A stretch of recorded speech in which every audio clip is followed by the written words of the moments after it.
All right, Mr. Chief Executive, I believe we're ready to rock and roll. Okay, thank you, John. We call the Butte Silver Bow Council of Commissioners special meeting Wednesday, July 22nd, 2020 to order. We have roll call, please. Mr. Chief Executive, we have 12 present and 0 absent. Thank you. Commissioner McDonough, would you like to lead us in the prayers?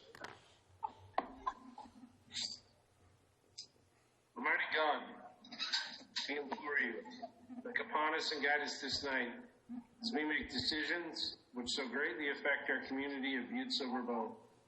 Direct our thoughts, words, and deeds so that we please you and best serve our fellow citizens. Amen. Amen. Amen. Thank you. Now is the time for any public comment on any items on the agenda. And I do believe we have a few written comments of Commissioner Morgan. Thank you, Mr. Chief Executive. I do have a couple of communications to read into the record. The first one is from Joe Clary, PhD. Dear Commissioners, I wholeheartedly support and endorse a formal resolution by the Council to join the group of Montana counties seeking to form a Southern Montana Passenger Rail Authority, and for the express purpose of exploring all options of funding and restoring the railroad east via Homestake Pass. Butte is starved for transportation options, and it has hamstrung all of Butte's efforts in economic development for the past 50 years. There is but a single airline servicing Butte twice a day to a single city, Salt Lake City, and then there's Greyhound. The time is right for Butte Silver Bow to bring passenger rail back.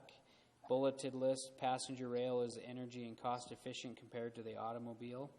Passenger rail opens up travel throughout southern Montana to a large segment of our population currently underserved. Passenger rail will greatly expand tourism from Bozeman to Deer Lodge.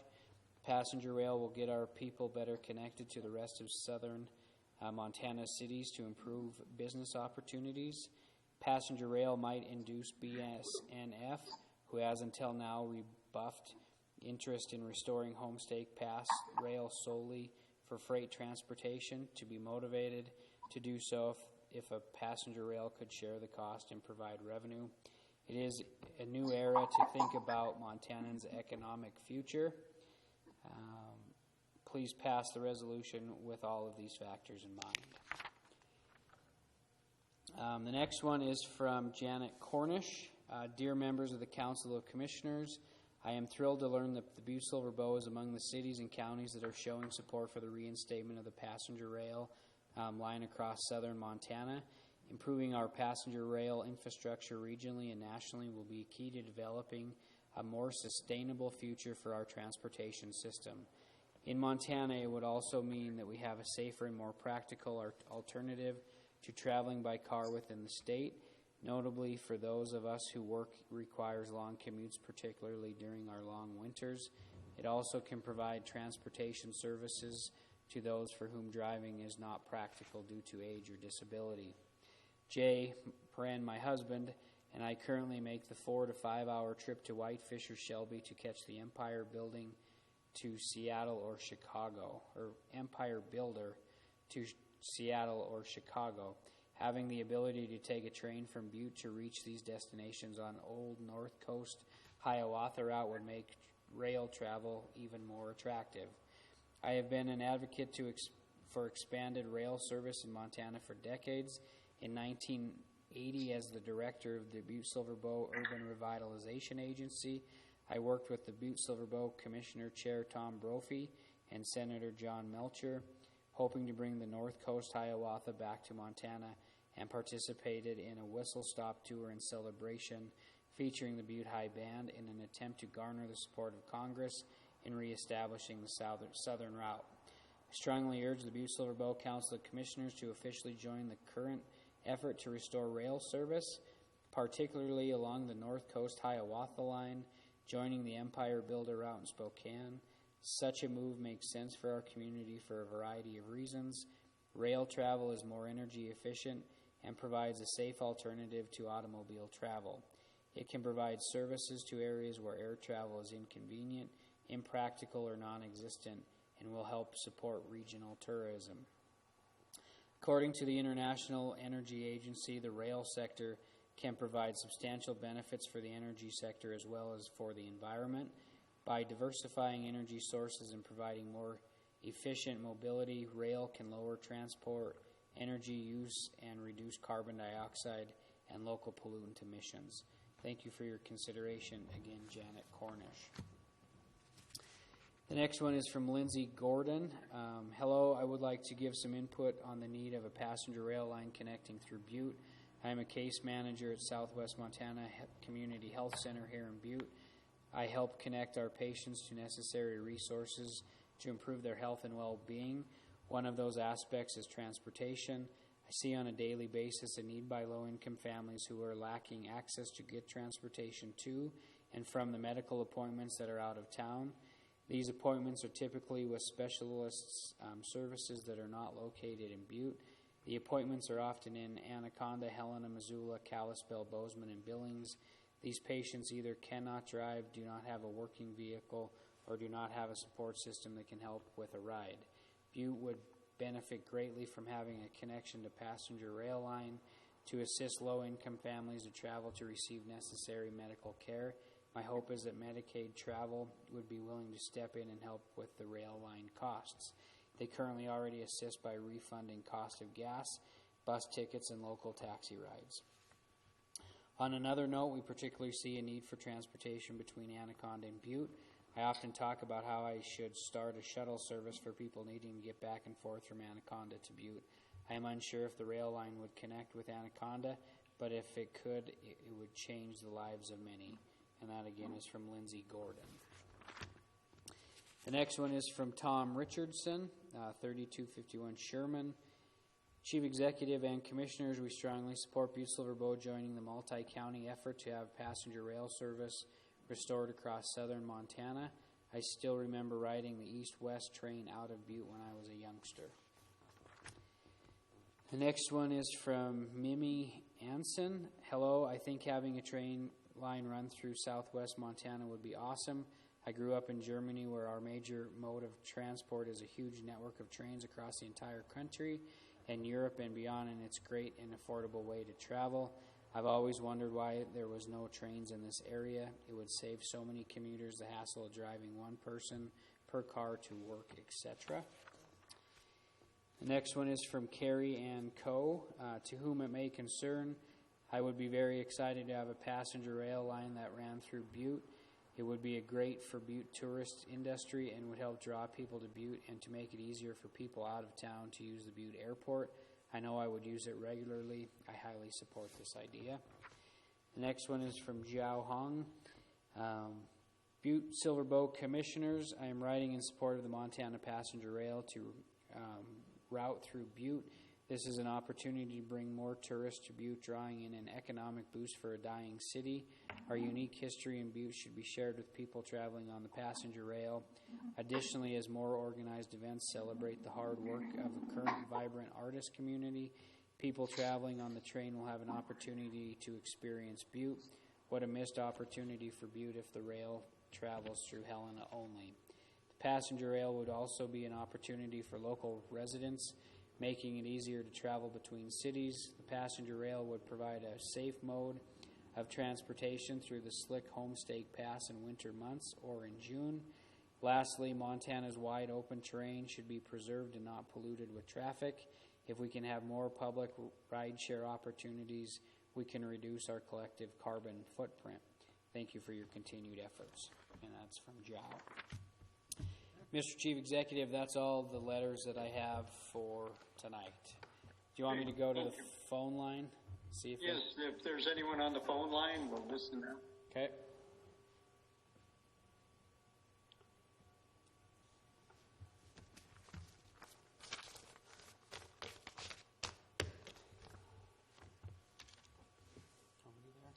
Mr. Chief Executive, there does not appear to be anybody on the phones. Okay, we'll move on to the meeting. Call for the special meeting. It's Dave Palmer, Chief Executive, is calling a special meeting on Wednesday, July 22nd, 2020 at 7:30 p.m. prior to the Committee of the Whole meeting. We introduce a resolution to join the Big Sky Passenger Rail Authority. Number 1, resolution number 2020-36, joint resolution creating the Big Sky Passenger Rail Authority for the purpose of providing for the preservation and improvement of abandoned rail service in southern Montana. Commissioner Morgan. Mr. Chief Executive, it's my understanding that we just need to refer this to the Judiciary Committee. County Attorney Joyce, is that correct?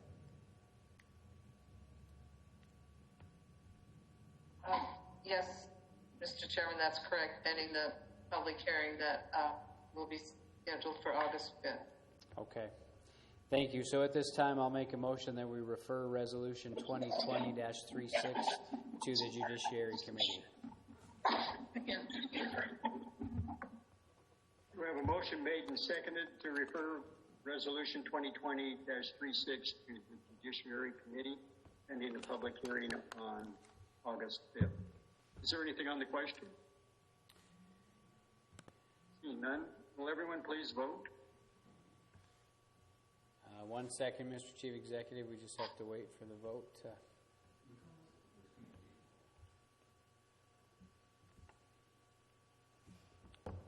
2020-36.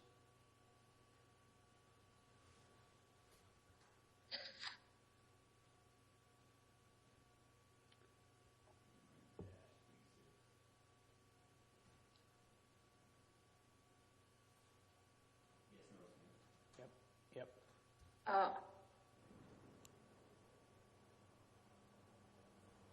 All right, everybody, the motion or the communication is there. If everybody please vote.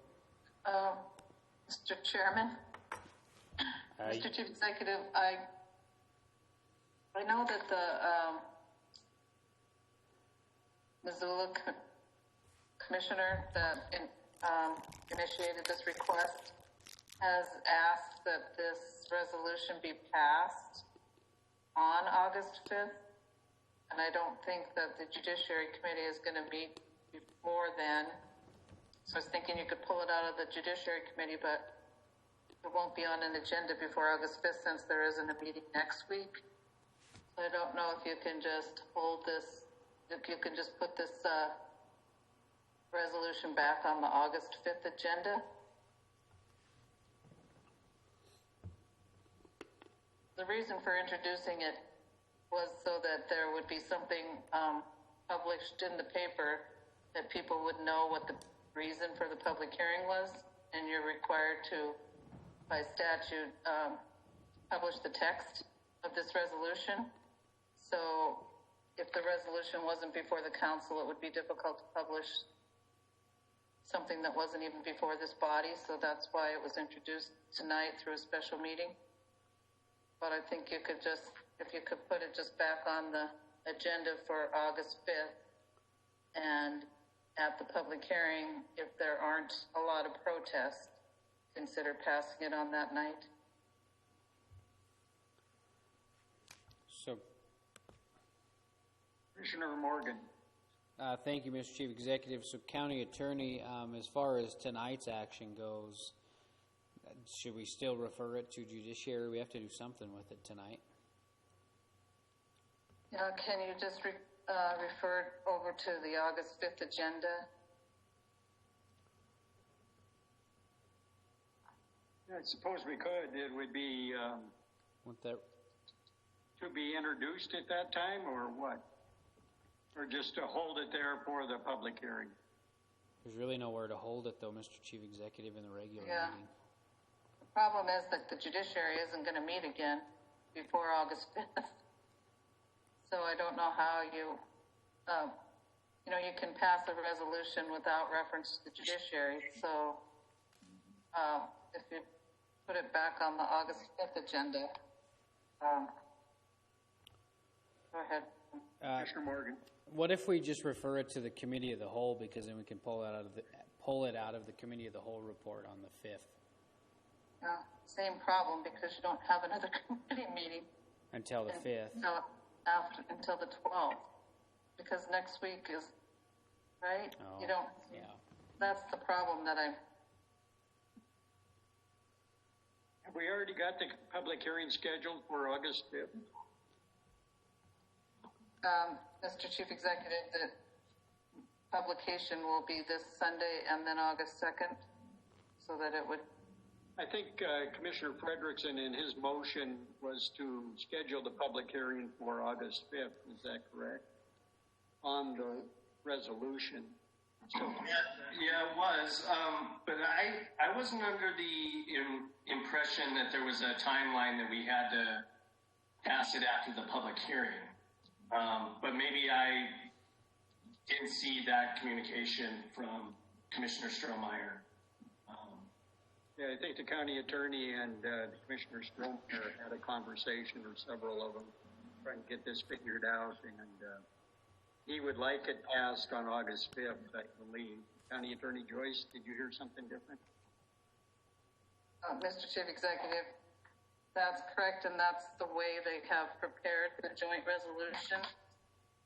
They have the signature page say that it was approved, adopted a public hearing on whatever date you adopt it, whatever date each county has their public hearing, and then they have a reference to the resolution.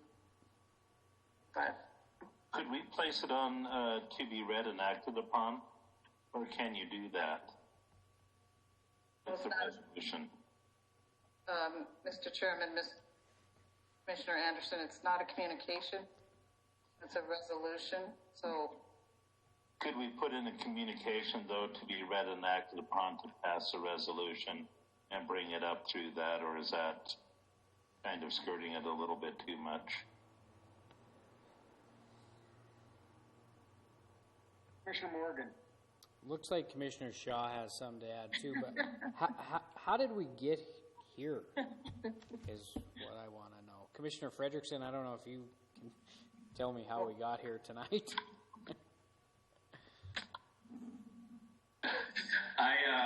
I've been trying to follow County Attorney Joyce's lead on this, so I'm going to punt to her.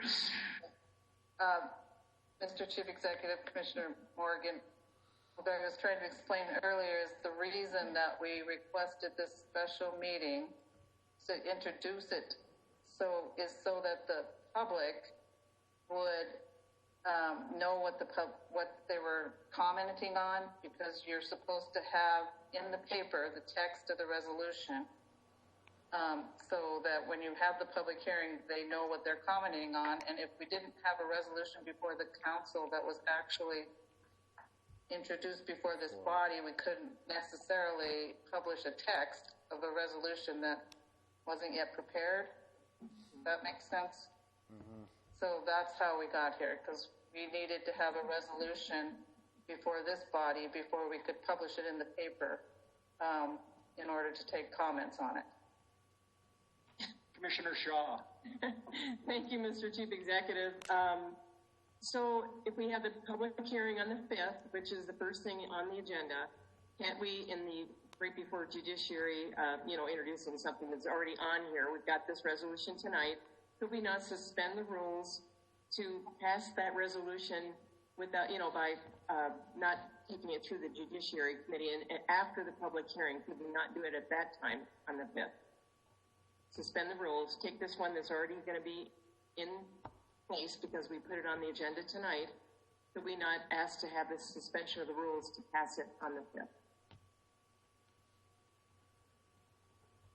And Mr. Chief Executive, Commissioner Shaw, I think that's what I was saying. As long as it's back on the agenda on August 5th, I think what Commissioner Morgan is struggling with is that typically it would be in the committee of the whole, or it would be in the judiciary committee, so you could pull it out of somewhere because it's already been on a regular committee agenda, and so typically it wouldn't be on another regular committee agenda. Is that right, Commissioner Morgan?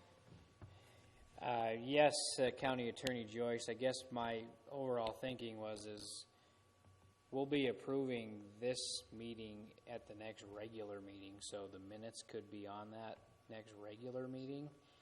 So can't I pull it out of that at that point? That's probably a better way of doing it.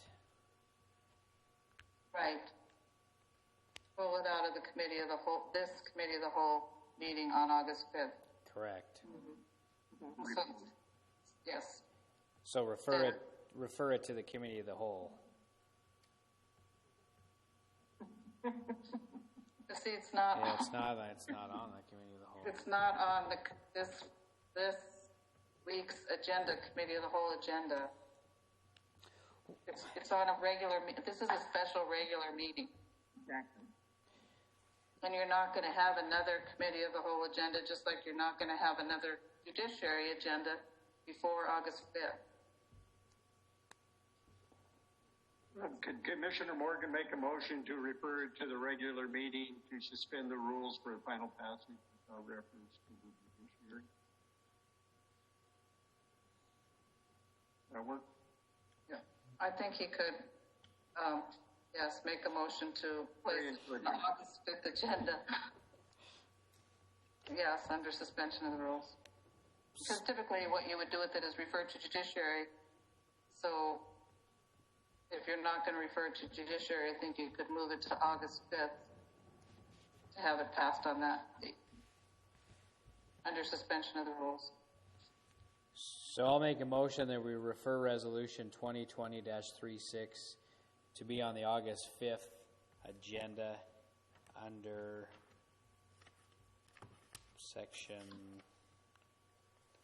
what? Okay. That, The resolutions to be passed under Passed and- suspension of the rules. yeah, so moved. Second. Okay, we have a motion made and seconded to refer to the next regular meeting on August 5th to be passed under suspension of the rules without reference to the judiciary.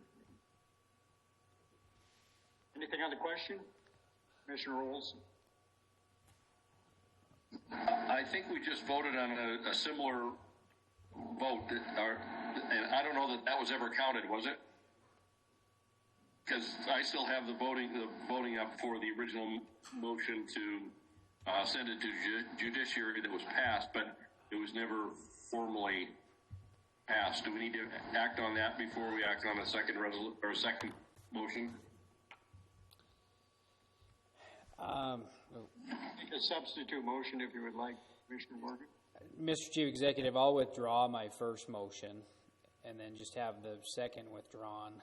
I'll withdraw the second. Okay, so then we'll go to my second motion, my replacement motion, which is to refer it to the, And I don't have a voting panel. I don't know about anybody else, but I don't have any way of voting this yet. yeah, IT's working on submitting Okay. a new one. Is there anything else on the question? I'll be right back, Mr. Chief Executive. Got to work on the vote panel.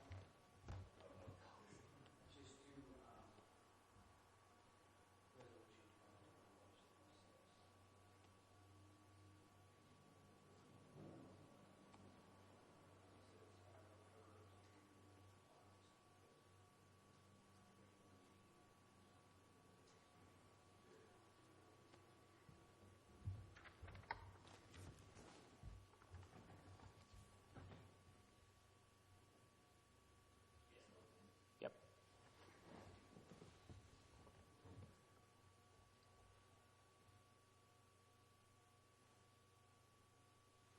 All right, Mr. Chief Executive, there should be a... Okay, will everyone please vote? I still don't have a voting panel on my screen.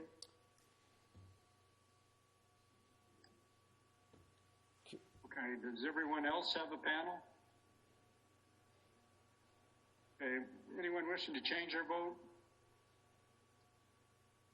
Will the clerk record the vote?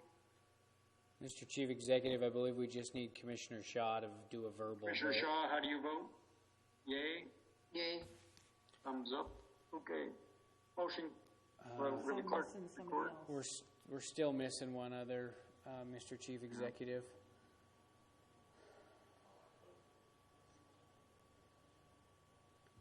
Can you tell who's missing, John?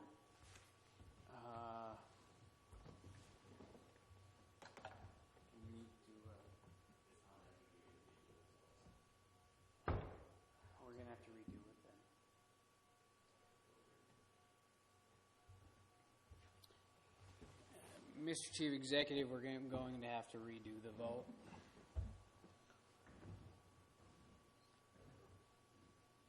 I didn't hear you, Commissioner Morgan. Mr. Chief Executive, we're going to have to redo the vote. Okay. 1 second.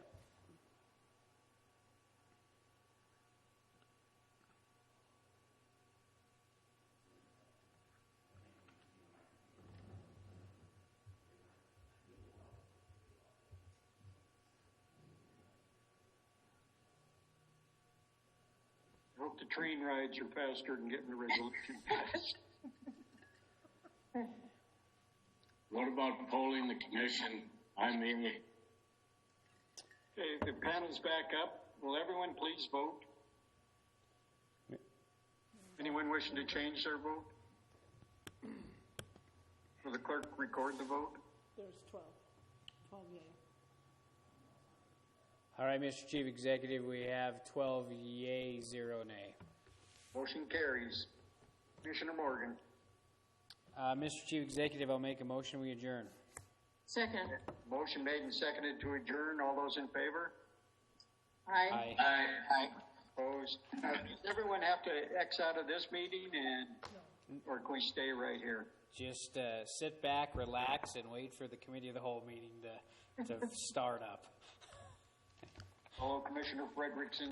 Director requesting Council of Commissioners permission to schedule a public hearing for July 22nd, 2020 for the purpose of soliciting comments on the preliminary engineering report of Basin Creek Dam Number 1. Mr. Neary was unable to make tonight's meeting, but I believe that I have a couple of people here, Mr. Keenan,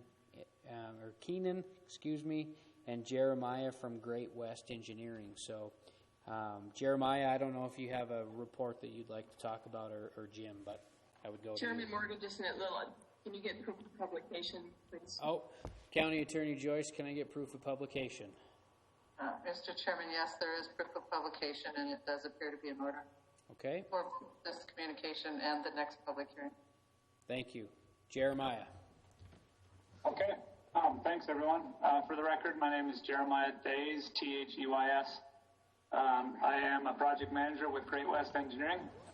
Public Works had hired Great West Engineering to prepare a preliminary engineering report for the Basin Creek Dam Number 1 rehabilitation project, in addition to submitting grant applications, one to the Treasure State Endowment Program grant and one to the Department of Natural Resources Renewable Resource Grant Loan Program. As part of those grant applications, public involvement is an important component of that.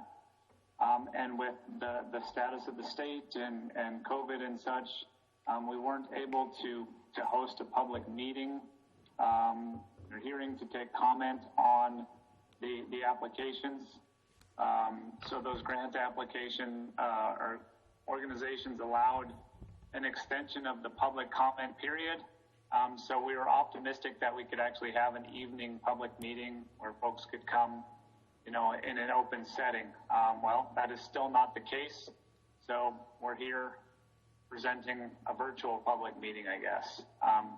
And I'll run through, I've got a quick presentation. I'll do a screen share and kind of run through the findings of the preliminary engineering report, the recommendations, and what ultimately was submitted in the grant applications to the funding agency. See if this works here.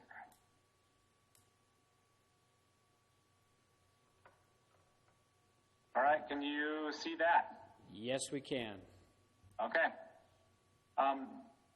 So, like I said, we prepared a preliminary engineering report for Basin Creek Dam Number 1. All of you know it is the water supply to Basin Creek Water Treatment Plant, located just south of Butte on Basin Creek. Basin Creek Number 1 is actually fed by largely Basin Creek, and there's actually an upper dam, Basin Creek Dam Number 2, that's immediately upstream of the reservoir. So I'm sure most folks are familiar with the location and the site overall where this is at. Some of the main deficiencies with the reservoir is the concrete makeup on the upper third of the structure. We've got significant spalling and delamination of what's called the parapet wall, the upper 3 feet of the dam. In addition, shown merged below these photos here, but the top 10 feet of the dam has some delamination and some spalling of the concrete as well. Butte Silver Bow hired a dam specialist, Gannett Fleming, to actually do a structural evaluation of the concrete itself and the makeup of the dam, which I'll discuss here in a second. And they made some recommendations for improvements. And then Great West had taken that report along with other work that's been done. We went all the way back from the history of the dam and looked at improvements that have been made, recommendations from different inspection reports, and kind of compiled everything ultimately into 3 different alternatives for rehabilitation, and then the selected alternative that we recommended for improving the dam. So the makeup of the dam, initially it was an old concrete or granite block concrete structure, and then there was an extension to the reservoir that was completed, which added an 11-foot block of concrete to the top of the structure, and also a 3-foot parapet wall to the top of that. The upper, what now is 13 feet of the dam structure itself, on the face of it, the water side of it, is the concern here. We've got delamination and spalling of the concrete, so we have deterioration of the concrete. But the other element that we are concerned with, Gannett Fleming was, and with their structural analysis, and the Department of Natural Resources Dam Safety also concerned, was the interface between that concrete and the old granite blocks. It doesn't appear that there was any anchoring system. So if you were to have maybe a failure of Basin Creek No. 2 dam, a significant rain event, and you had potentially overtopping of Basin Creek No. 1, there could be some slippage or failure of that interface with the granite blocks and the concrete, and maybe you have overtopping or rotation or slippage of that block of concrete on top, which would release 11 to 13 feet of reservoir storage down Basin Creek. So that would have a significant impact on everything there. So kind of the 2 main elements that we're looking at, we need to deal with is anchorage of the concrete to the existing or the old granite blocks, and taking care of the deformation and delamination of the concrete face itself, either complete removal and replacement, or fascia to that as well. So you can kind of see there that's what we're dealing with, and back to here, this is what a lot of the concrete looks like in that area. So pretty poor condition, and something that definitely needs to be addressed. So just going to spin through some of the alternatives we looked at. The first alternative we considered was an anchorage system into the concrete, from the concrete block into the old granite blocks, and this would be what is called a post-tensioned anchor. So we drill kind of right through basically the handrail on the sidewalk on top of the dam, through the concrete block into the granite blocks, about 40 feet or so, and then we'd do a reinforced anchor in there, and then we'd post-tension that. That would kind of hold everything in place. We would do one of those about every 20 feet along the top of the dam, and that would hold the concrete block to the dam, prevent any slippage or rotation of that upper 13-foot or 11-foot block. In addition, because of the exposed nature, we would just saw cut and remove this parapet wall along the top, the 3-foot, kind of like a curb wall, and then we would anchor that in and re-pour a new one there. You can kind of see this photo to the right. That takes care of the upper 3 feet, which is largely exposed. The lower mass of concrete, we take care of the anchoring of it, but what it doesn't do is it doesn't provide any additional protection from the delamination and failure of that concrete face below water surface largely. So it's not addressing all the deficiencies, but it's taking care of the most important elements, and of course it's the cheapest of the alternatives. This alternative, our cost estimate, will consider all the work contracted out, working with Public Works on expectations on when this would happen. We're looking at 2023 construction potentially, so ultimate cost is $1.2 million thereabouts. The next alternative, actually this is alternative 3, because alternative 2 is our selected one, so I'm going to advance forward. This is actually removal of the top 13 plus feet of the dam and recasting concrete the entire surface. So basically going down to the old granite block interior structure, removing that top concrete block and parapet wall, and then casting a completely new concrete structure on top. At the time we do that, then we could drill and anchor into the old core. So we have a little bit cheaper costs related to anchoring into that core. But you have a significant amount of work to remove the earth and embankment around there, to remove all that concrete, and then to form and re-pour that concrete. So it is truly a large, significant effort to go this route. But the great thing with this alternative is you deal with remove all the concrete, you're addressing all the deficiencies, and you're redoing. But this alternative itself is a little over $4.2 million, so very expensive alternative to deal with the deficiencies. So working with Public Works and looking at recommendations from the structural report that was done, alternative 2 is what we elected to recommend for moving forward with the grant applications that were submitted. And what we would be doing here is removing the top 3 foot, the parapet wall, and recasting a new one. And then the 11 feet of concrete that is deficient, we would actually remove from 3 to 6 inches of that face. So we'd do water jetting or other methods to remove the concrete face, all the delaminated areas, all the deficient rock pocket areas.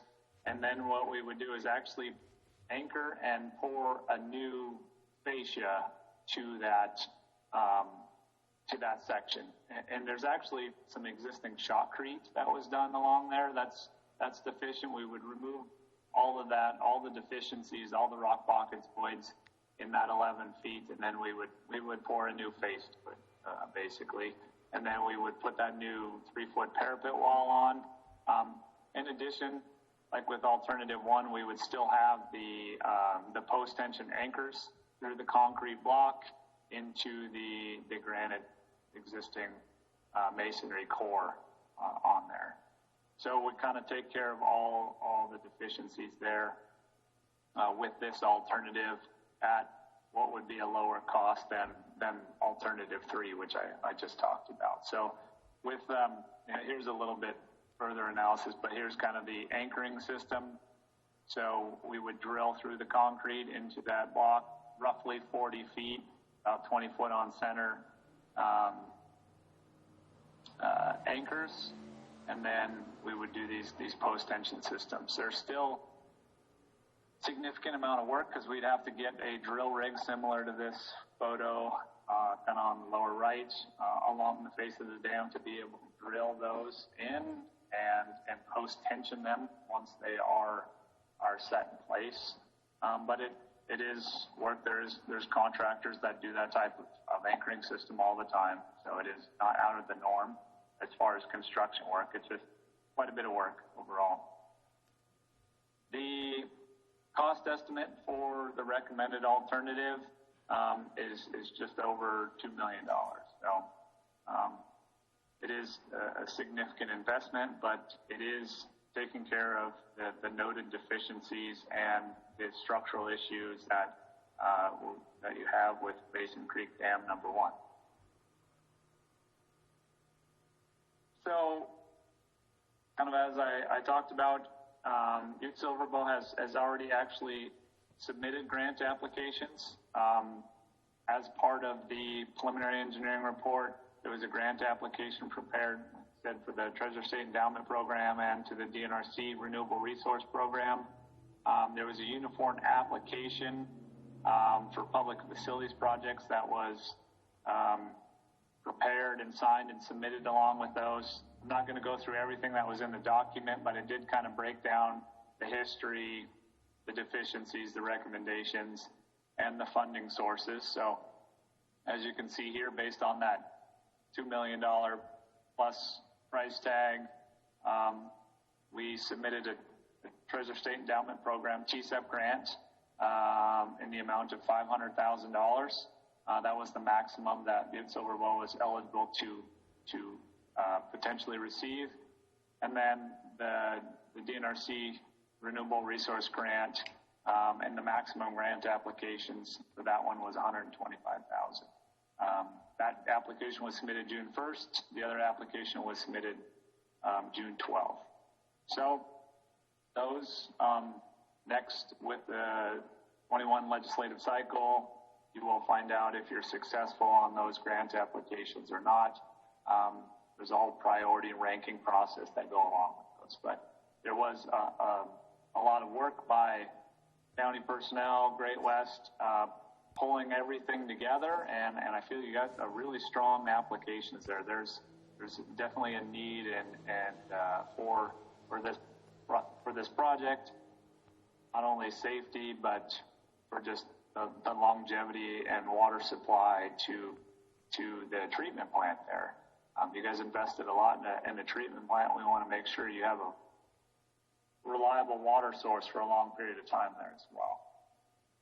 The last element of the grant applications is we always have to do an environmental assessment. So there's a uniform environmental checklist that's completed with the preliminary engineering report. With a project like this, there's very minimal environmental impacts, but we do reach out to all the permitting agencies and ask for their comment on the proposed work. And in this case, we didn't receive any comments. I mean, there's ultimately the benefit. There's a significant benefit for the project just for public health and safety, water supply, even recreational benefits, things like that with the project. There was really no negative or adverse effects with the proposed improvements. So there was no need to move forward with an environmental impact statement because there was really no environmental impacts with the nature of this work. And that was summarized and included in the grant application. So that is a real quick and dirty presentation on kind of what went into that. I know a lot of folks were already familiar with this just because we had hearings on some of the resolutions and things that needed to be submitted with the grant applications. But we did want the opportunity for additional public comment or questions related to the recommendations and what's going on there. So I guess with that, I'll open it up if there is any questions for me on what was presented. Thank you, Jeremiah. I'll open it for questions from the commissioners. One of the questions that I have that is really the most important thing right now is the safety of the people that are downstream from the dam. If they were listening to this meeting tonight, it was said that the dam is failing and it has the potential of releasing water. But they've also heard that the construction might not start till 2023. What's the assurance for those people? I mean, is this more critical that it needs to be worked on before then? Or what's our response to them to make sure that they understand that the dam that we have is still sufficient in holding water appropriately? The dam is safe, but you have a concern. Sure. I can't say that you couldn't have a failure tomorrow if there was a significant earthquake or a release of floodwater from Basin Creek number 2. But the dam will hold storage. It's functioning properly right now. This would be more of a case of catastrophic failure. Something, if we were to have a major earthquake because of that structural interface, there could be an issue there. We're past the spring flood events, so the likelihood of a high storage, sustained release system, rainfall event is not likely this year. Is really not likely potentially, at any time soon. But that's not to say something drastic could not happen. The biggest concern is you continue to have deterioration of that concrete and it's slowly eroding away, and there will be a point in time where it becomes a significant issue. If that top 3 feet of the parapet wall does continue to get exposed and you lose that, you could have some storage release of the dam. But concrete failure is a slow process, and it's been happening for quite a while, and you guys actually have tried to address it in the past, and it's something that we need to get a hold of and fix. The interface of that concrete and the old core is, that the likelihood of that happening may not ever happen, but it is a potential, and so for dam safety, we want to address that, and it needs to be addressed at some point. Okay. And what about the construction of 2023? Do I have that correct? Why would we wait that long to fix this issue? I would maybe have to defer to Mr. Keenan on that, but I know funding program related, you would find out if you were successful in the grants in the spring of 21, and then you could contract for those grants. There is a significant amount of work in preparing the design and bid package for this project. So related to those, you could get in there and maybe in 2022 using those programs. And then I know there was some other priorities that Public Works had with other funding. Maybe, Jim, you want to jump in on that one? Jim, do you have anything to add to that? Not really. I think Jeremiah covered it pretty well. I think it's a matter of how soon everything can come together as far as grant approval and then working things into the budget. And like Jeremiah just indicated, there are some other priorities that were kind of put ahead of this project. And I think that's the reason that 2023 was kind of picked as a year that this could probably happen construction-wise. So maybe if those priorities were rearranged a little bit, maybe it could be done a little bit sooner, but like Jeremiah said, probably not any sooner than 2022, best case, just as far as putting together the funding and having the engineering done and the bid process. That's all going to take some time. Do any of the other commissioners have any questions? Commissioner Sorich and then Commissioner Olson. Thank you, Mr. Chairman. My question is, during the construction phase in 2023, will there be any, will it cause our water treatment plant to work harder or work longer or work where there might be some additional cost we may have to budget for at that time? Jeremiah or Jim? Jim, do you want me to go ahead? I can run with that. So the water level will have to be drawn down below that concrete masonry rock interface during construction.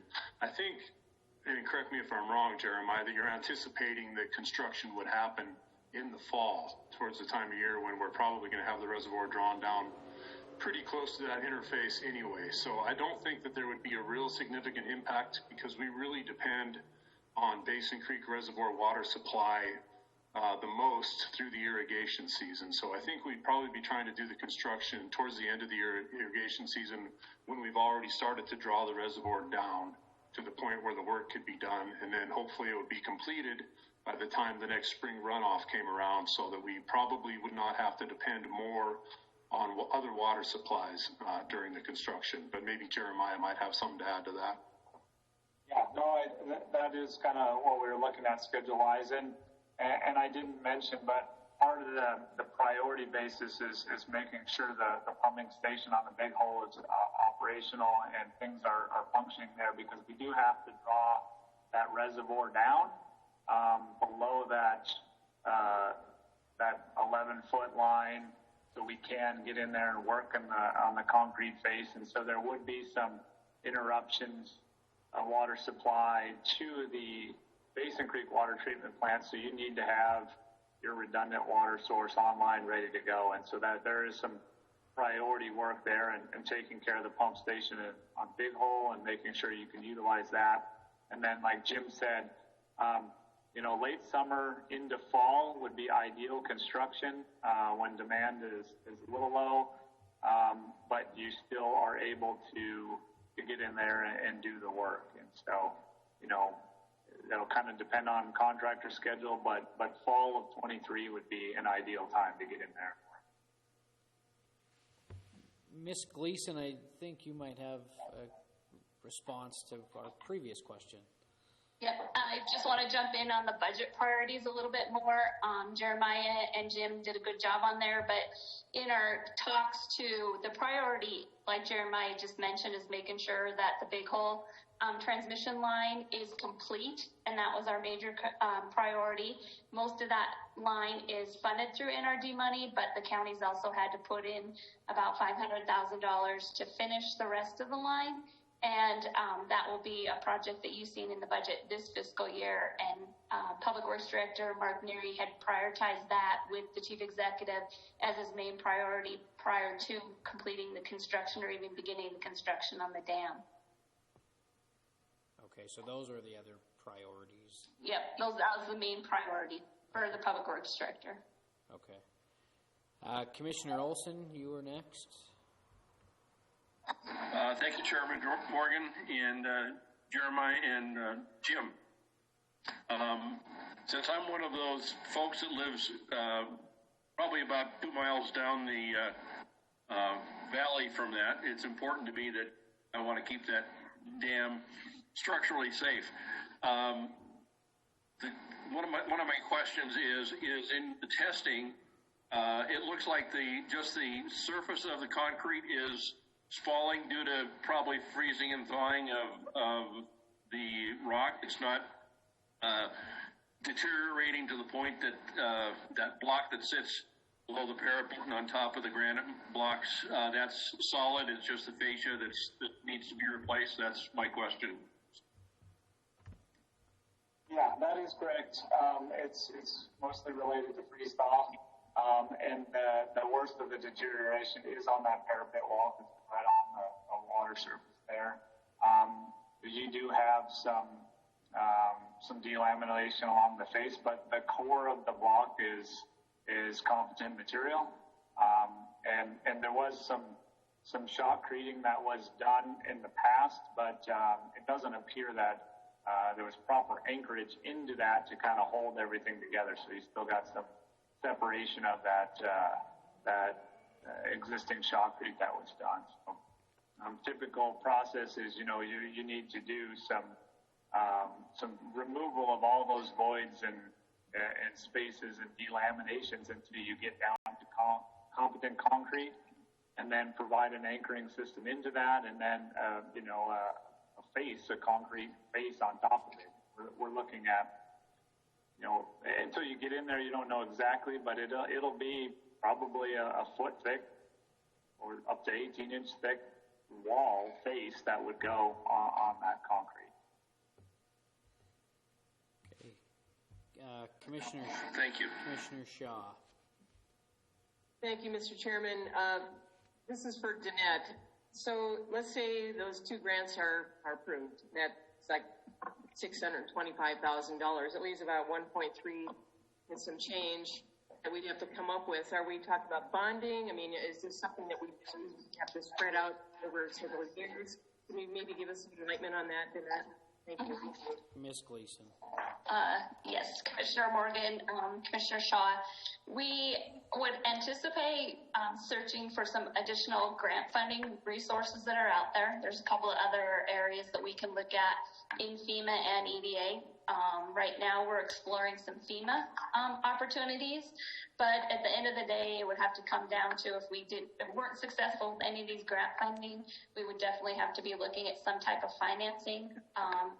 Because of the current rate structure that we have in place, would not fund this project currently.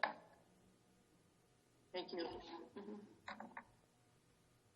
Any other questions? Commissioner Anderson. Thank you, Chairman Morgan. I guess I have two questions, really. One that was alluded to earlier. When you were talking about it, you were talking about how they did not go in through the old concrete into a solid anchoring place. So some of the concrete is sloughing off. Now it kind of sounded like, is there any kind of warranty on the work that was done previous to this? And so kind of a two-part question. That would be number one. And then the other part to the question is, what is the likelihood that once we have it drained down and the engineers are looking at this, we're going to come up, instead of a problem this big, we're going to have a problem a lot more significant? Jeremiah.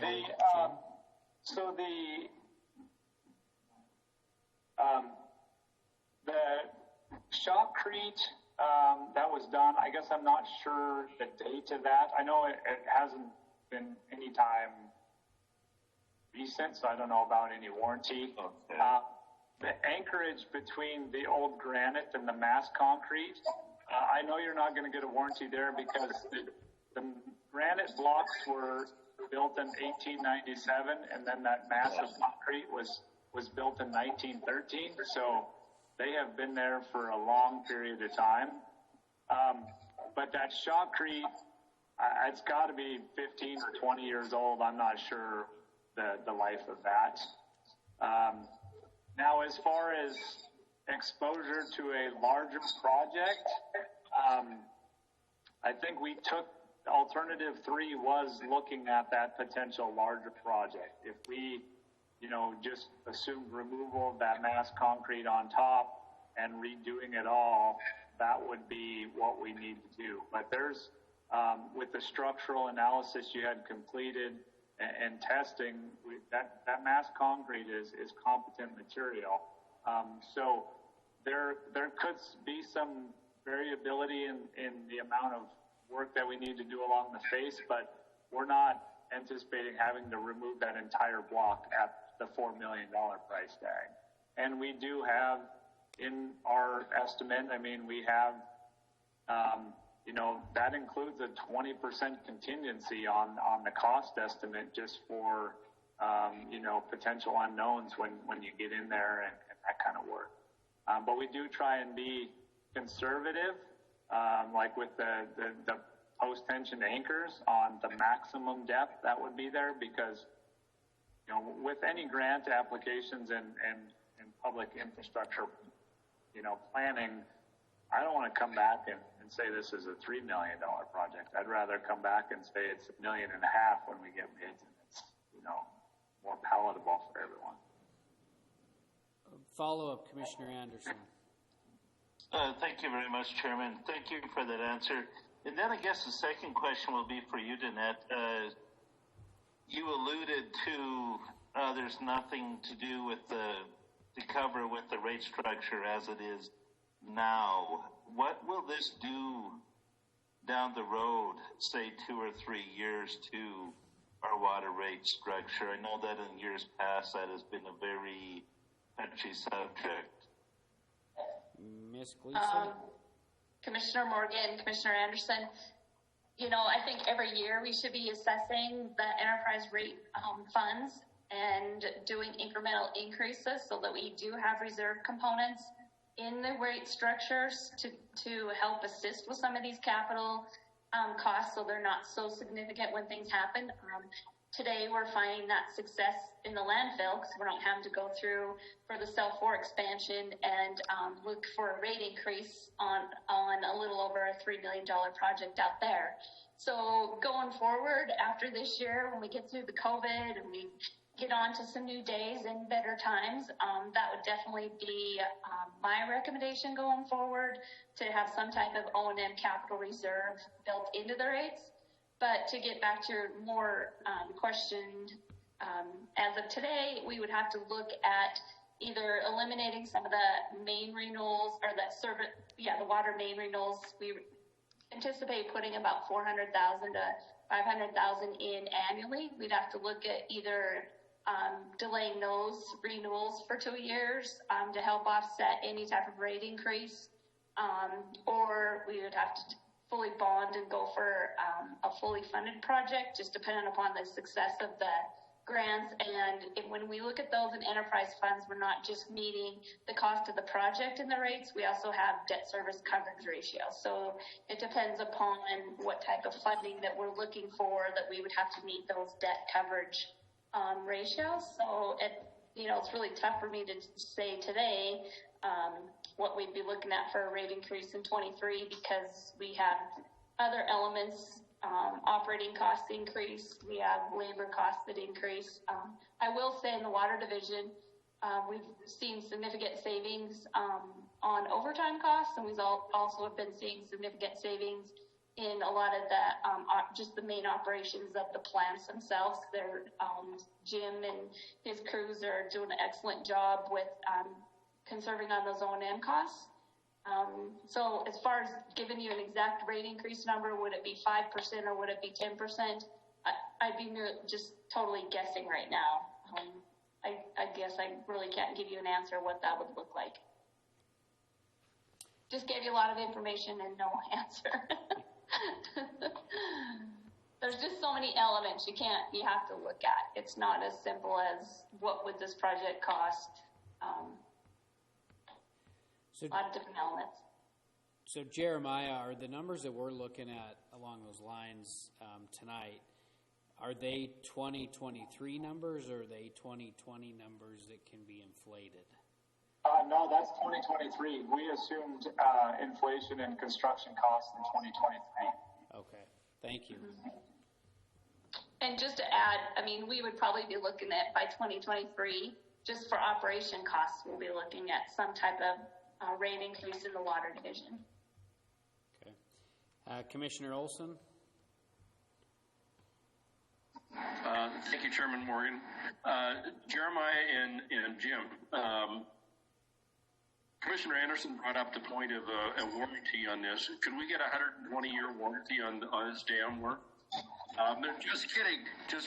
I was just wondering, do they arbor dams so that it doesn't fall in the future, or is the quality of concrete going to be better, or how long will this new project be around to hold water for us? Just an idea. Thanks. Jim and Jeremiah. Yeah, with just the advancements in concrete and admixtures and things like that, they're designing your concrete mix to withstand freeze thaw, to be submerged over long periods of time. So unless it's not properly patched and mixed, or there's something that may be a warranty item because you do have some, once that concrete's cured and in place, you should have no issues. If you do with, current concrete and the nature of the mixes and such, it's a warranty item, yeah. But there should be no issues moving forward. All right. Thank you. Any other questions? All right. I don't see anything, so the next portion of this public hearing would be to open it for public comment. At this time, I would go to the phone lines and open it up for proponents. If there's anybody that would like to speak as a proponent for this, I would go to the phone lines. Give it a minute. Again, we're looking for proponents on Communication 2020-300. First call. Second call for proponents.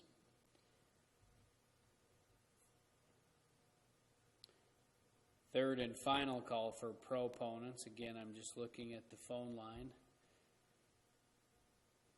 Okay, I don't see any on the phone, so I will open it up for opponents for Communication 2020-300. First call for opponents. Nobody on the phone line. Second call for opponents. Third and final call for opponents. At this time, I'll close the public hearing for Communication 2020-300. Thanks, Jeremiah and Jim, for your information and for attending the meeting tonight. Take care. Have a good evening. You as Thank well. you all. Thanks a lot. Thanks. Next item on the agenda tonight is resolution number 2020-15. Is a resolution establishing the procedures for the sale and disposition of the real property acquired by the city, county of Butte Silver Bow, Montana through tax deed during the period of time between a first and second tax sale auction as provided by Chapter 3.20 of the Butte Silver Bow Municipal Code and by Title 7, Chapter 8, Part 23 and Title 7, Chapter 25 of the Montana Code Annotated MCA, and for providing for an effective date herein. We did receive proof of publication earlier from the county attorney. I don't know if there is a staff report, if county attorney has anything to add before I open up this public hearing. Mr. Chairman, the public hearing is required as part of the statutory process that we've discussed several times in considering this procedure. So if you are going to have a process where you decide how you're going to sell property in between a first tax sale offering and a second tax sale auction, then this resolution is the procedure you would follow. And so the purpose of tonight's public hearing is to take comments regarding that process. And again, it's part of the requirements in the statute is to have a public hearing before you can pass such a resolution. Thank you, County Attorney Joyce. So after the public hearing tonight, then it would be moved to the full body to adopt or deny. Is that correct? At a later date? That's correct, Mr. Chairman. It's in the resolution is sitting in the Judiciary Committee, and after the public hearing, they would likely move it to the full council for final passage. Okay. Do any of the commissioners have any questions on this resolution before I open it up for public hearing? Okay, seeing none, I will open it up for proponents for Resolution 2020-15. We will open up the phone lines. So my first call for proponents for Resolution 2020-15. Doesn't appear to be any callers. Second call for proponents on 2020-15. Doesn't appear to be any callers. Third and final call for proponents on 2020-15. Doesn't appear to be anybody on the phone. At this time, I'll open it up for opponents for Resolution 2020-15. I do have a couple of letters to read into the record as what appears to be an opponent. The first one is from Eldon Beal, 315 South Dakota Street. Chief Executive Palmer, member of Commissioners, I am opposed to Resolution 2020-15 and cross-reference communications 19-578 and 2020-04. I can't believe that out of approximately 35,000 people and taxpayers, 2 people have caused the Butte-Silver Bow government to have to create a resolution to cater to them because of their ignorance and poor decision making of home ownership, which is no excuse. This public comment is mainly directed at the present county-owned property located at 105 West Porphyry Street, Butte, Montana. This house and property has been a nuisance as defined in MCA 27-30-101, definition of a nuisance, and 45-8-111, public nuisance. The constant drug traffic all hours of the night is ridiculous. Nobody has this many friends, especially with all the vehicles with out-of-county plates. Just last night there was a fight, disagreement, and a rear vehicle window broken out. This is just one of the many problems frequently occurring at this address. There's been people living in the back shed, which isn't habitable. One never knows how many people are there, and the ones that find this house seem to flop and be under the influence of alcohol and or drugs for days. There is no respect of the neighbors in the neighborhoods, and not to mention Butte-Silver Bow property. The street's auto mechanics need to stop, and in the lot on the corner, which is owned by Action Inc., the constant flow of worst vehicles driving to this address at all hours of the night is sickening. The acquaintances that bring their vehicles over to work on them, as well as Mike Townsend's collection of vehicles, revving of engines at all hours of the day and night is ludicrous. One of the biggest problems is when there are phone calls, emails, etc., little to nothing is done. Then we get criticized when we try to remedy these issues by certain people that work for Butte-Silver Bow and don't walk in our shoes and see what is the truth. Again, that one was from Eldon Beal. Second one is a follow-up from Eldon Beal. Chief Executive Palmer, Council of Commissioners, Resolution 2020-15 does not mention anything about charging a fair amount of rent and reimbursement for insurance. The fence was built and continued on Action Inc. property. The length of the property was done during the tax deed process.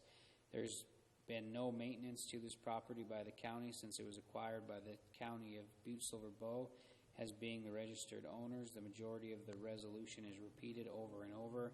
On page number 5, line 18 should read, first tax sale auction in which non-qualifying bids is 1% administrative fee enough, question mark. Example, 4,700 times 1% is $47. Being that these people have lived there for almost a year and the fact of being dragged out and living rent-free, it is beneficial to the community, question. No, the property referred to is 105 West Porphyry Street. In this public comment, we don't feel it is in the best interest because of health and safety for the immediate community and its members. Do the complaints and law enforcement calls count for anything?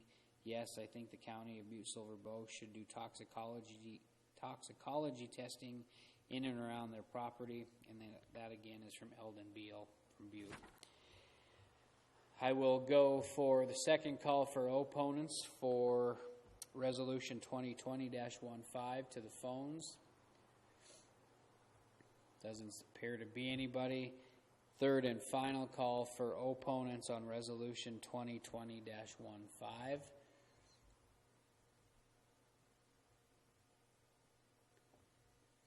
Seeing none on the phone, I will close the public hearing on 2020-15. I'll move on to Section 2, Communications. Communication number 19-578, Gary Rundle, citizen requesting Council of Commissioners consideration to purchase property located at 1820 Banks Avenue, Butte, Montana. I wish to redeem the property from Butte Silver Bow before the tax sale in February. We'll continue to hold that in abeyance pending the resolution that we just had a public hearing on.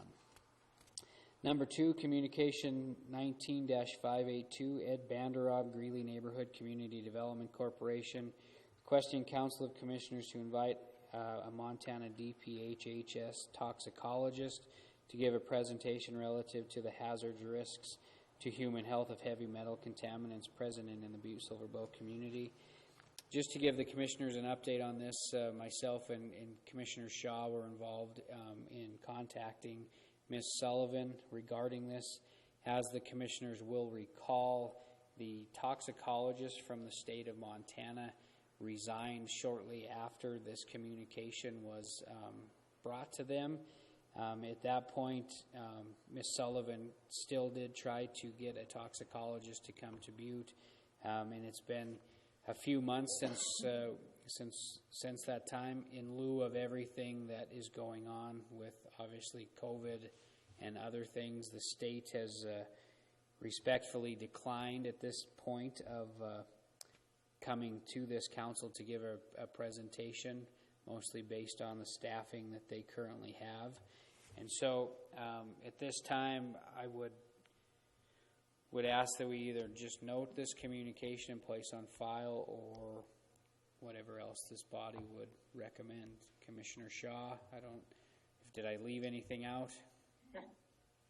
No, Chairman Morgan, I think you pretty much touched on it. It sounded like they even offered maybe to even talk directly to Mr. Vanderall, but that would kind of circumvent what we're doing here in the communication itself. So if that were to happen, I think we could safely note and place this communication on file, and then that could happen at a different time, not involve council considerations. You want me to put that in motion, or you want to do that, John? Was that in the form of a motion, Commissioner Shaw? Yes, I would, my recommendation is make a motion and note communication 19-582 and place it on file. Second. Okay, there's been a motion made and seconded on the question. Commissioner Anderson? Thank you, Morgan. Thank you, Cindy. I think the whole point of his communication is not only for himself to be at the presentation, but for all of us to have it. I was wondering if we couldn't just put it in the suspense file for 6 months, wait for some of this COVID stuff to blow over a little bit, and hopefully have it at a future date. That is a possibility, Commissioner Anderson, if that's what the council decides to do. I'm sorry, there's a lot of feedback. Commissioner Shea, can you mute your microphone? Commissioner Anderson, that is an option if the council decides to go that way.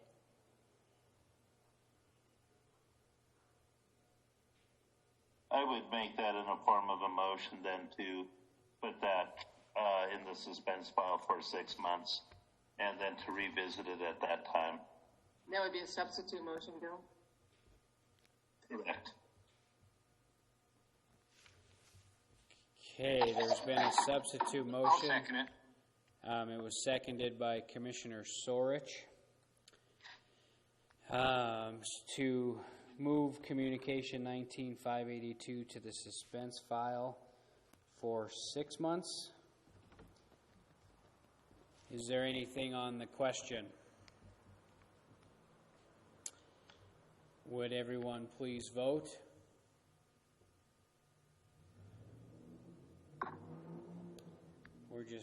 We'll wait for the motion to appear.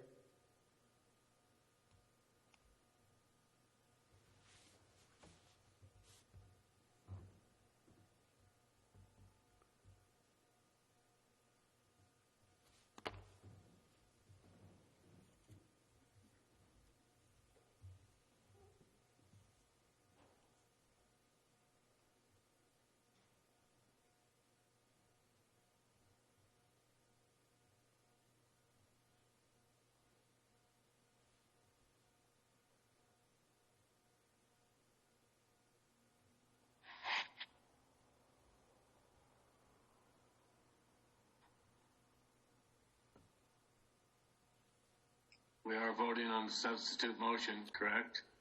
Correct, Commissioner Fisher. The substitute motion is to move Communication 19582 to the suspense file for 6 months. I'm just waiting for the motion to appear on the polling.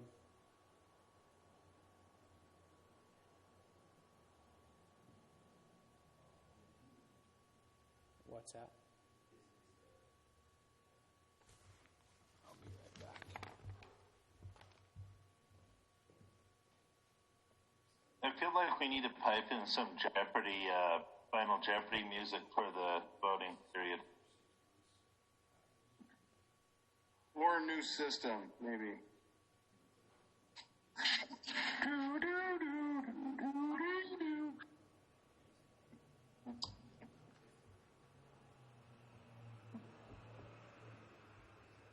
I'm not hired for Jeopardy. I don't think so. Cindy gave you the thumbs down. Well, it's 1-1 so far. Probably the only musically inclined commissioner in the area, so. I can turn on my stereo and that's about it.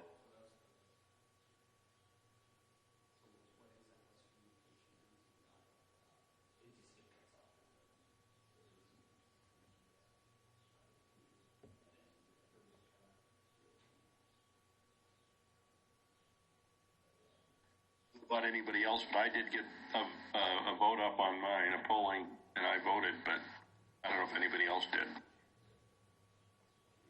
I did as well, so I'm not sure Everyone, what the vote just is. please hold on. We're I did working too. through it. 1 second.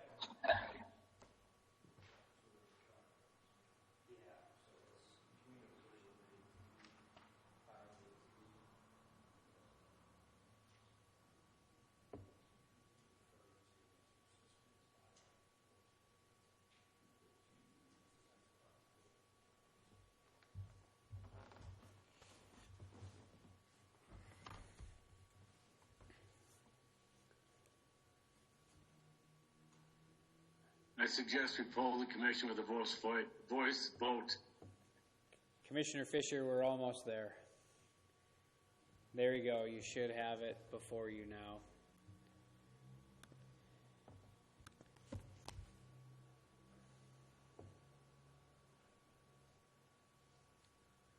Does everybody still have it? Looks like.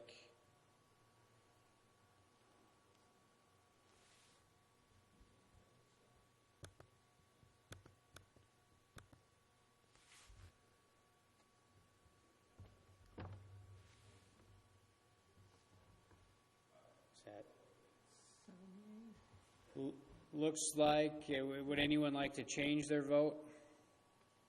Would the clerk please record the vote? Looks like it is 7 yea and 5 nay, so motion passes.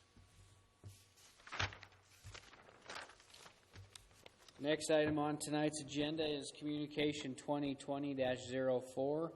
Michael Townsend, citizen, requesting Council of Commissioners to consider the repurchase of my home located at 105 West Porphyry. I will comply with all the rules and regulations of the County Enrichment Program. We will continue to hold that in abeyance. Number 4, Communication 2020-224, Todd Bridenfelt, Bridenfelt Investment LLC, BI LLC, requesting Council of Commissioners to approve the purchase of vacant lot addressed at 611 South Idaho, lot number 24, in block number 4 of the Travonia Addition, Butte, Montana, parcel number 1054300, which BILLC owns as a rental, and then immediately will sell it as a nice single-family home. This project will greatly enhance the look of and the property values of the neighborhood.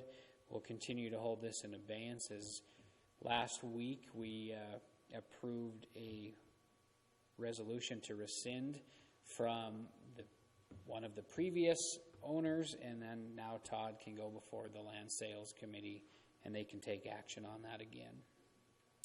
Number 5, Communication 2020-243, Steve Maloney, 109 North Montana Street, requesting Council of Commissioners approval for the survey of lot assessment code number 000-189-2400. This survey will facilitate a possible future purchase of this lot. Commissioner Shaw. Thank you, Mr. Chairman. We did receive a letter from Pat Reardon's office to allow this to happen, so I will cross-reference Communication 2020-243 with 2020-296 and place this one on file. Second. Okay, we have a motion made and seconded to cross-reference Communication 2020-243 with Communication 2020-296 and place on file. Can we please get the vote?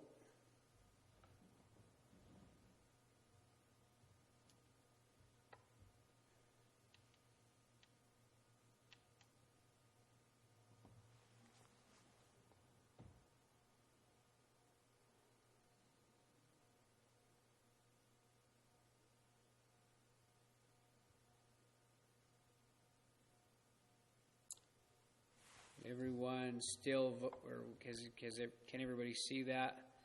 Again, this motion is to cross-reference 2020-243 with Communication 2020-296 in place on file. Would everyone please vote?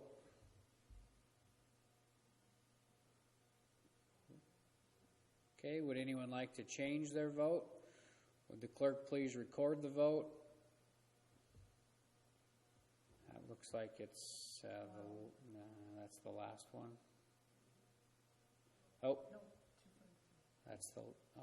Looks like it's 12 yea, 0 nay. Motion passes. Number 6, Communication 2020-258, Lori Casey, Planning Director, requesting Council of Commissioners to be advised that the Butte Silver Bow Planning Board, who serves as the zoning board, has rendered a recommendation regarding zone change application number 180 regarding licensed community residential facilities. We'll continue to hold this in abeyance as the public hearing for this communication will be on August 5th. Number 7, Communication 2020-260, Sean Cusich, citizen, requesting Council of Commissioners permission to purchase the property at 103 Sutter Street, Butte, Montana, for $500. I plan to immediately begin renovating this house. Commissioner Shaw. Thank you, Mr. Chairman. At this time, I would cross-reference Communication 2020 with 2020-260 with Communication 2020-297 and place this one on file. Second. Okay, we have a motion made and seconded. Is there anything on the question?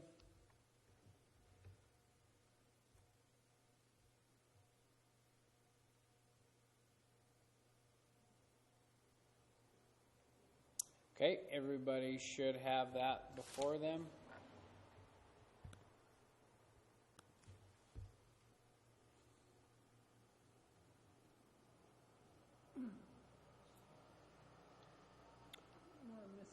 Looks like we're missing just one. There we go. Would anyone like to change their vote?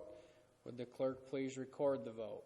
Looks like we have 12 yea and 0 nay. Motion passes. Number 8, Communication 2020-263, David Borgensen, Jones and Mungus, PLLC, requesting Council of Commissioners for time on the July 15th, 2020 regular meeting agenda for a public hearing regarding an opportunity for public input on whether these proposed rehabilitations of existing affordable housing projects meet a community housing need. Ravonda Stordahl will be attending to answer these questions. This did happen last week, so Commissioner Shaw. Thank you, Mr. Chairman. I move to place communication 2020-263 on file. Second. Okay, there's been a motion made and seconded. Is there anything on the question? Would everyone please vote?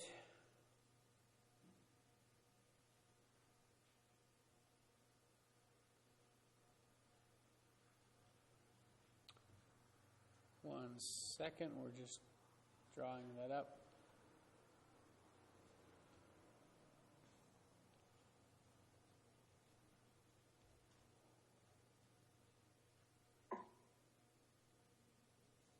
Okay, everybody should have that. Please note that they are in different orders. No is A, B is yes, and C is abstains. If everyone would please vote.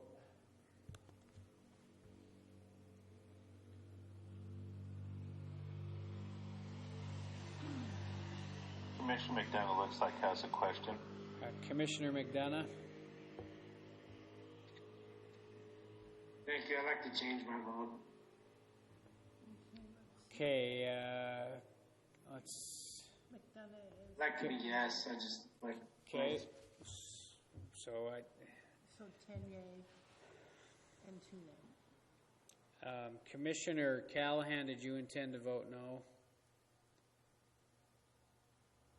Is that John? Did you intend to vote no? No? Oh, okay. All right. No, I. Okay. Commissioner McDonough, you changed yours to yes. Commissioner Callahan, you changed yours to yes. I changed mine to yes also. Okay, and Commissioner Mankins, did you intend to click no? Commissioner Mankins?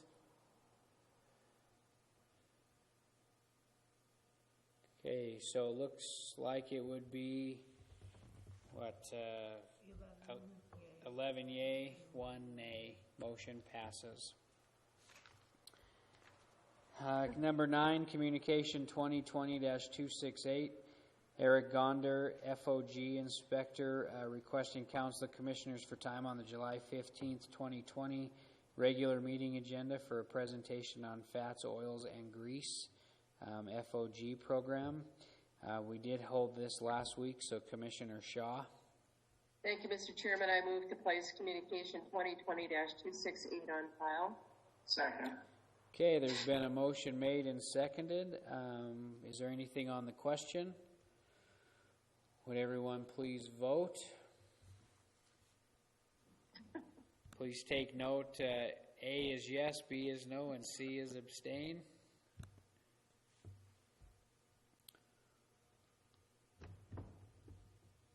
Looks like we're missing 2, we're missing 1. Could everyone please make sure you voted?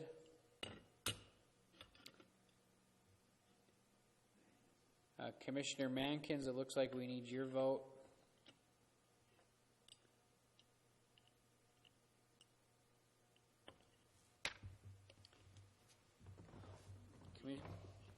What's that?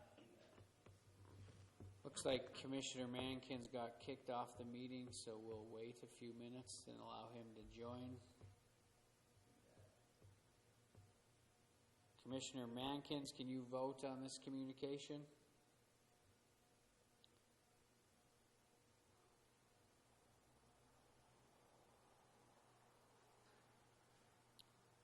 Commissioner Mankins, can you vote on this communication?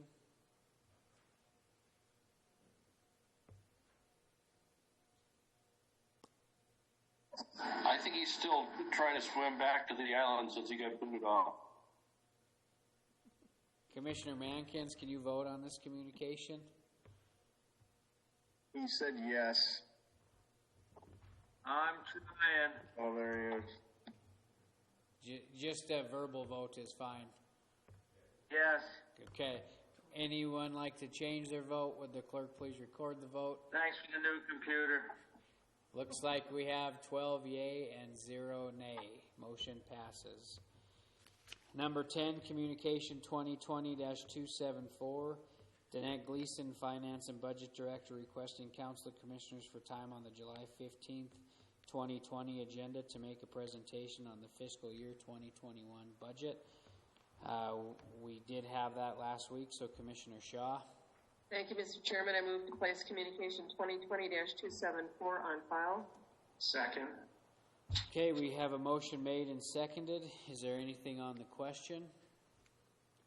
Would everyone please vote?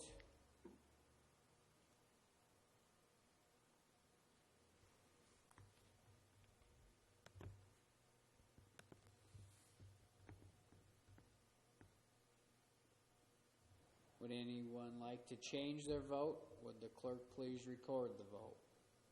Looks like we have 12 yea and 0 nay.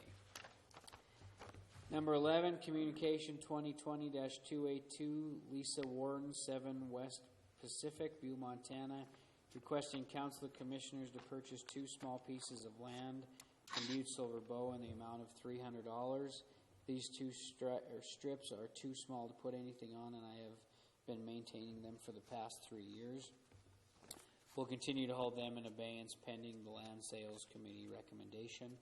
Number 12, Communication 2020-290, Danette Gleason, Finance and Budget Director, requesting Council Commissioners' permission to schedule a public hearing to begin August 5th, 2020, to discuss a possible rate increase for the solid waste collection district fees to cover the cost of the contract services with McGree Corporation. We'll continue to hold this in abeyance pending the August 5th date.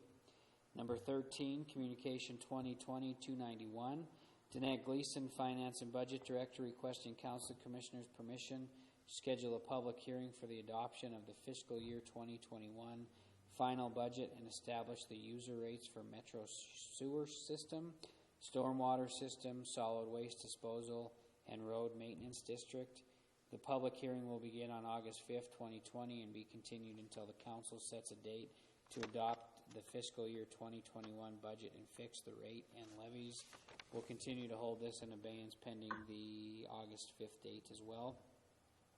Commissioner number 14, Communication 2020-302, Sean Frederickson, Commissioner District number 1, requesting Council of Commissioners concurrence to have the City County of Butte Silver Bow, Montana, participate in the effort to create a regional rail authority authorized by Section 7.14-1621 of Montana Code Annotated. I would also request that a public hearing be scheduled for August 5th. We'll continue to hold this in abeyance pending the August 5th date, or the public hearing date. At this time, I would go for public comment on any public matter that's not on tonight's agenda. We'll go to the phone lines. I don't have anything to read.